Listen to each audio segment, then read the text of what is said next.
করবে। নিজেদেরকে সেভ করার জন্য যুবকরা বিশাল বড় একটি গুহার সামনে লুকিয়ে পড়ল। লুকিয়ে পড়ার পর হঠাৎ করে ভূমিধসের কারণে পাহাড়ের উপর থেকে বিশাল বড় একটি পাথর নেমে এসে গুহার মুখের সামনে আটকে গেল। মুসলমান ভাইয়েরা আমার, গুহাতে অন্ধকার হয়ে গেল। যুবকরা শত চেষ্টার বিনিময়ে বিশাল বড় পাথরটিকে সরাইতে পারল না। আর যুবকদেরকে বুঝতে বাকি রইল না, আল্লাহ রাব্বুল আমিন যুবকদেরকে পরীক্ষা করছেন। আমার মুসলমান ভাইয়েরা, শত বিপদে পড়বেন, আপদে পড়বেন, সাহায্য চাইবেন কার কাছে? আসতে বলবেন না কার কাছে? আল্লাহ রাব্বুল আমিনের কাছে যখন বান্দা সাহায্য চায়, আল্লাহ রাব্বুল আমিন বান্দাকে অল্প সময়ের মধ্যে সাহায্যটাকে সলভ করে দেয়। চলে বলেন না সুবহানাল্লাহ। ওই তিনটা যুবক ডেকে বলল, ভাইরা আমার, আমাদের গুহার মুখ বিশাল বড় একটি পাথরে চাপা পড়ে গেছে, পাথরে ঢাকনা পড়ে গেছে। আমরা তো কচ্ছিম কালো, আর কখনো কোনোদিন বাইরে যেতে পারবো না, আমরা কি করতে পারি? তিনজন যুবকের ভিতরে একজন যুবক বলল, ভাইরা আমার শোনো, আল্লাহ যে বান্দা বিপদে পড়ার পরে আল্লাহ রাব্বুল আমিনের কাছে সাহায্য চায়, আল্লাহ রাব্বুল আমিন সে বান্দাকে সাহায্য করে। নাও আমরা সব রব্বে কারীমের কাছে একটু সাহায্য প্রার্থনা করি। তোমাদের জীবনের কোন কোন কাজগুলিকে আল্লাহর জন্য করেছো, আল্লাহ রাব্বুল আমিনকে সন্তুষ্ট অর্জন করার জন্য করেছো, সেই কাজটাকে সামনে নিয়ে তোমরা আল্লাহ রাব্বুল আমিনের কাছে সাহায্য প্রার্থনা চাও। আমার ভাইরা, তিনটা যুবকের ভিতরে একটা যুবক দাঁড়িয়ে গেল, আমার জীবনে আমি একটা ছোট্ট ভালো কাজ করেছি, সেটা হলো আমি এখন সে ভালো কাজ দিয়ে আমি আল্লাহর কাছে সাহায্য প্রার্থনা চাইব। ওই যুবকটা সাজদায় পড়ে গেল। সাজদায় পড়ার পর যুবক ডাক দিয়ে বলছে, রব্বুল আমিন, আমি এক সময় অনেক সম্পদের মালিক ছিলাম, আমি এক সময় খুব ধনভাণ্ডারের মালিক ছিলাম। ও আল্লাহ, আমার আন্ডারে অনেক কর্মচারীরা কাজ করত, কিন্তু আল্লাহ আমার আন্ডারে একটা রাখাল আমাকে না বলে বাড়ি চলে গেল, না নিয়ে বাড়ি চলে গেল। কিন্তু কয়েক বছর পর ওই রাখালটা আমার বাড়ির সামনে আসলো, আসসালামু আলাইকুম শব্দ বলল।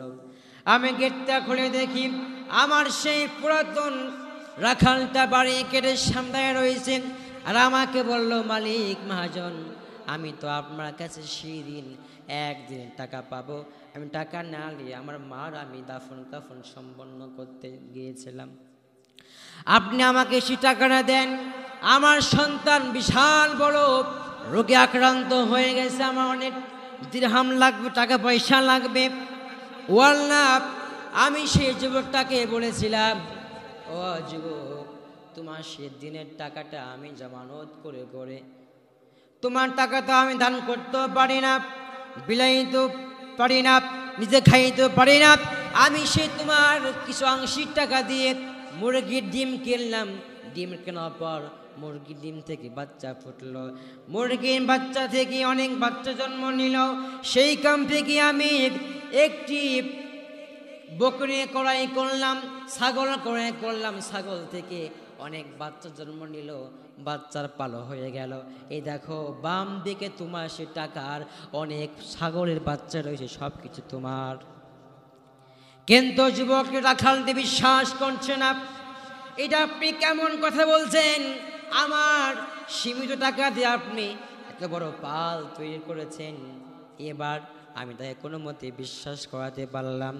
যুবকটা আমার কাছ থেকে তারা মালগুলো হিসাব নিকাশ করে বুঝার পর যুবকটি আমার কাছে এক পেয়ালা চাইলো পানি। পানিতে তাকে আমি দেওয়ার পরে সম্ভব করে যুবকটা ওযু বানাইলো। ওযু বানানোর পরে যুবকটা সিজদায় পড়ে গেল। সিজদায় পড়ার পর যুবক আল্লাহ রাব্বুল আমিনকে ডাক দিলাম, ওগো মালিক, আল্লাহ রাব্বুল আমিন আপনি আমার এই মালিক মহাজন, আমার আমার টাকাটা জমানত করে আমাকে সাহায্য করেছে আল্লাহ। আমার এই মালিক মহাজনকে আল্লাহ আপনি ইহকালে এবং পরকালে কল্যাণ দান করেন। ওগো রব্বুল আলামিন, আয় আল্লাহ তাআলা, ওই যুবকটার দুয়ার বরকতে, ওই যুবকটাকে সাহায্য করার বরকতে আল্লাহ ওই পাহাড়ের গুহা থেকে আল্লাহ তাআলা আপনি ওই বিশাল বড় পাথরটি সরিয়ে নেন। আল্লাহ রাব্বুল আলামিন ভালো কাজের সাহায্যে ইখলাস নিয়াতে আল্লাহ রাব্বুল আলামিনের কাছে সাহায্য চাওয়ার জন্য আল্লাহ রাব্বুল আলামিন 3 ভাগের মধ্যে 1 ভাগ পাথরটি ওই গুহা থেকে খুলে দিল। আরেকজন যুবক সিজদায় পড়ে গেল, রব্বুল আলামিনকে ডাক দেব, রব্বুল আলামিন, ওগো মালিক আল্লাহ তাআলা, আমি একজন যুবক ছিলাম, আমার একটা চাচাতো বোন ছিল, আমার চাচাতো বোনের বাড়িতে চাচাতো বোনের বাপ মা কেউ ছিল না। আমি যৌবনে তাড়নায় পরাণ বনে আমার বোনকে আমি অনেক কায়দা কৌশলে ম্যানেজ করলাম। ম্যানেজ করার পর আমাকে যখন আমার বোনতে বলছে, ও ভাইয়ের যুবক, আমি একজন আমলদারি মেয়ে, কোরআনের হাফিজা মেয়ে, তুমি আমার সঙ্গে অবৈধ কাজ করো না। আল্লাহ আমি জোরপূর্বক আমি বোনের গায়ের মধ্যে ঝাঁপিয়ে পড়লাম। ঝাঁপিয়ে পড়ার বনে আমার বোন আমাকে বলল, আমানুত্তাকুল্লাহ, ভাই তুমি